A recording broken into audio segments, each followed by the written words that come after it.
Hello everyone, my name is Ijeoma Obigwe and welcome back to my channel.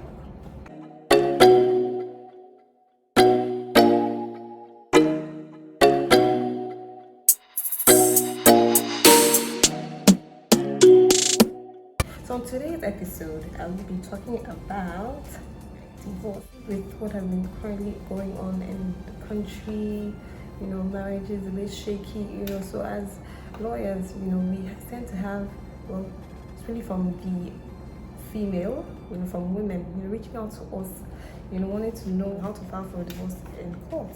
That's the reason why I'm making this video, to let us know the requirements for filing a divorce in a Nigerian court. At what point are you allowed to win a divorce case in court? When will the court grant a final dissolution of a marriage in court?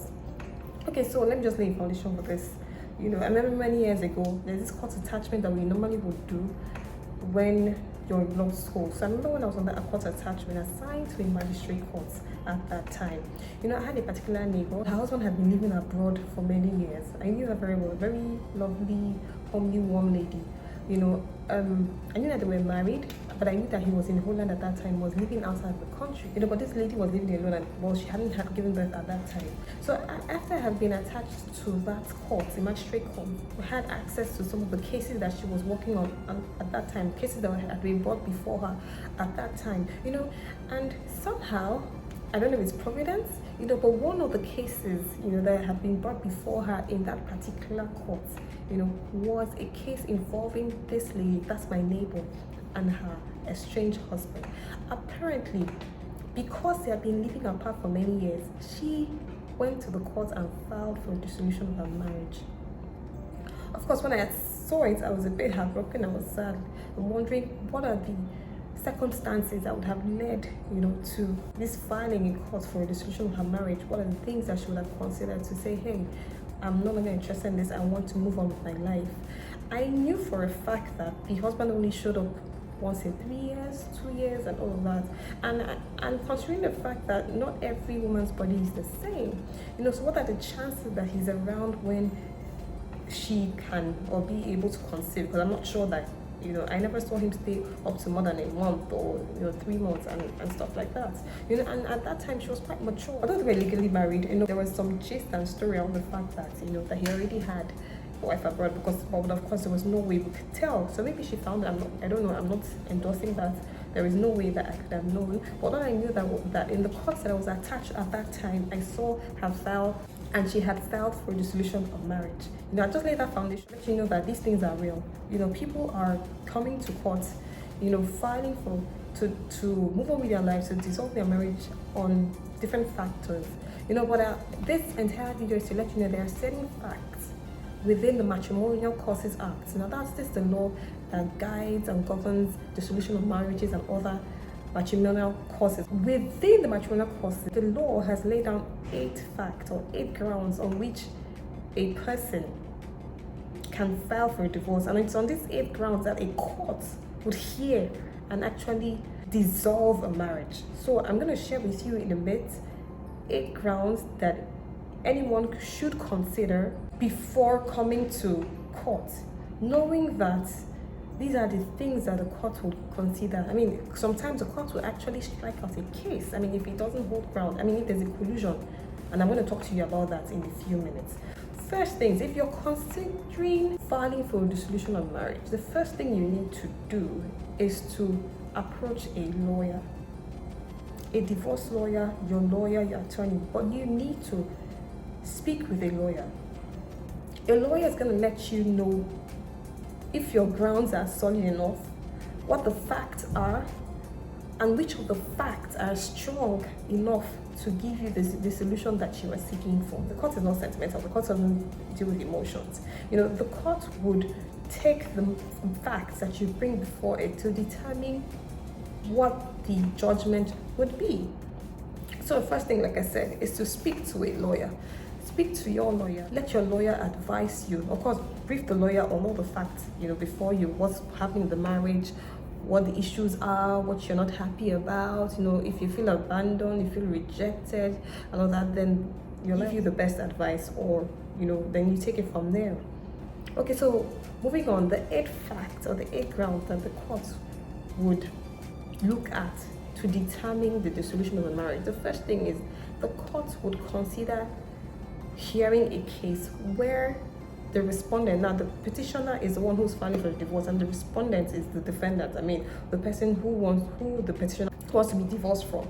That's the respondent. So the court would determine whether the respondent has refused, and this is funny, has refused to consummate the marriage. There are some circumstances where a couple will be married and for some reason one of the parties will refuse to sleep with the wife or with the husband, but this is the ground for dissolution of marriage, so the court will determine if one person is bringing this suit saying that my spouse has refused to sleep with me since the institution of marriage, then the court would hear, and this can be a strong enough case for dissolution of marriage.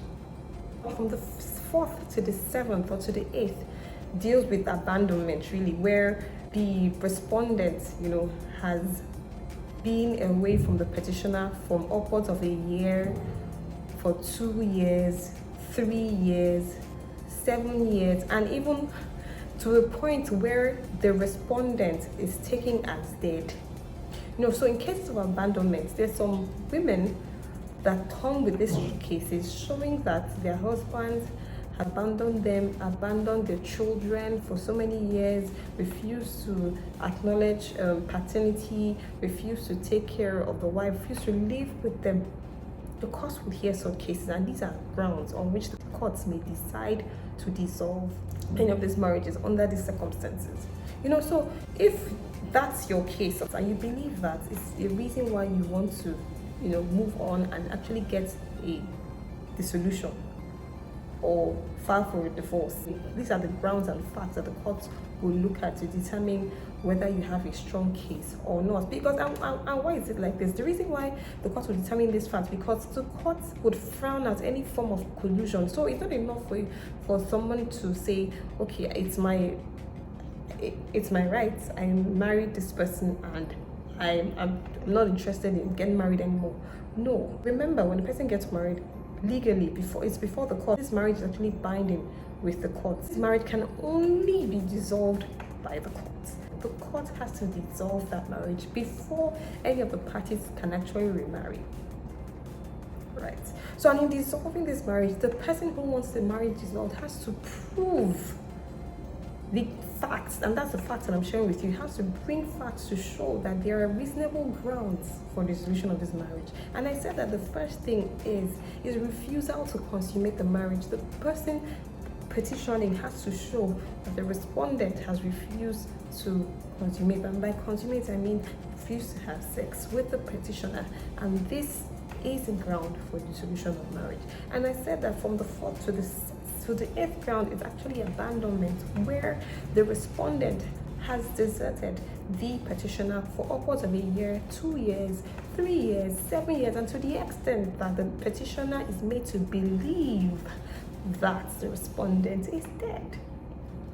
Then another ground for dissolution of marriage is where the behavior of the respondent is to the extent that the petitioner cannot be expected to live with the respondent. So what does that mean? The person who's bringing the case in court would show that the behavior of the respondent is irrational, maybe aggressive, abusive, that no reasonable person would expect the petitioner, the person bringing the case, to actually live with this kind of human being. And I'm curious as to the kind of behavior, but of course, and it ranges from domestic violence, emotional abuse, all those sort of things. And these are the grounds that the court will look at, in granting this dissolution of marriage. So don't be quiet.